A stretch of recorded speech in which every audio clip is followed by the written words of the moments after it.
महाडमध्ये उमेदवार आणि पदाधिकारी यांची धाकधूक वाढली। दोन्ही उमेदवारांनी केला जिंकण्याचा दावा।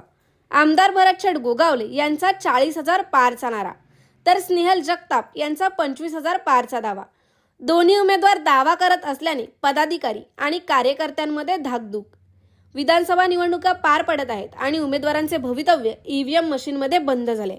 उद्या याचा निकाल लागणार आहे। अशातच महाड विधानसभा मतदारसंघात प्रामुख्याने 2 उमेदवारांमध्ये रंगत पाहायला मिळाली असून आमदार भरत गोगावले हे चौथ्यांदा निवडणुकीच्या रिंगणात असून त्यांनी सुरुवातीपासूनच चौकार मारणार असे स्पष्ट केले आहे। तर नव्याने उभ्या राहिलेल्या ठाकरे गटाच्या उमेदवार स्नेहल जगताप कामत यांच्यामध्ये लढत पाहायला मिळाली आहे। अशातच निवडणुका पार पडल्या असतानाच आता उद्या निकाल लागणार आहे। मात्र दोन्ही उमेदवारांनी विजयी होणार असा दावा केला आहे। आमदार भरत गोगावले यांनी 40,000 पार करत चौकार मारणार असा विजयी दावा केला आहे। तर नवक्या उमेदवार स्नेहल जगताप कामत यांनी देखील 25,000ने जिंकून येणार असा दावा केला आहे। त्यामुळे दोन्ही बाजूचे कार्यकर्ते संभ्रमात असून उद्या नेमका गुलाल कोण उधळणार याकडे सर्वांचे लक्ष लागले असतानाच दोन्ही उमेदवार यांनी जरी जिंकण्याचा दावा केला असला तरी कार्यकर्ते आणि उमेदवार यांच्या चिंतेत वाढ झाली असल्याचे चित्र पाहायला मिळत आहे।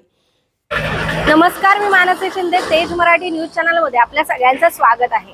राज्यात 20 नोव्हेंबर रोजी विधानसभेच्या निवडणुका पार पडल्या आणि त्या पार्श्वभूमीवर 23 नोव्हेंबर म्हणजे उद्या या विधानसभा निवडणुकीचा निकाल देखील जाहीर होणार आहे। त्यामुळेच आपण आज महाड विधानसभा मतदारसंघात आहोत। मी आज इथे डॉक्टर बाबासाहेब आंबेडकर राष्ट्रीय स्मारकाजवळ उभी आहे। या राष्ट्रीय स्मारकात ईव्हीएम मशीन एका स्ट्रॉंग रूम मध्ये बंदिस्त करून ठेवल्यात। त्याच पार्श्वभूमीवर तगडा असा पोलीस बंदोबस्त देखील पाहायला मिळत आहे।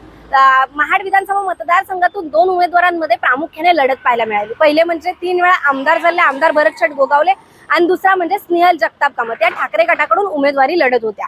दोन्ही उमेदवारांकडून दावा केला जात आहे। आमदार भरत गोगावले हे 40,000च्या मताधिक्याने येऊन चौकार मारणार असा त्यांच्याकडून दावा केला जात आहे। तर स्नेहल जगताप या देखील 25,000 पार असा त्यांच्याकडून दावा केला जात आहे।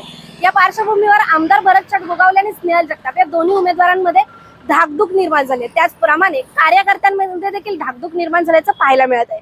नेमका निकाल काय असेल हे उद्याच आपल्याला पाहायला मिळणार आहे।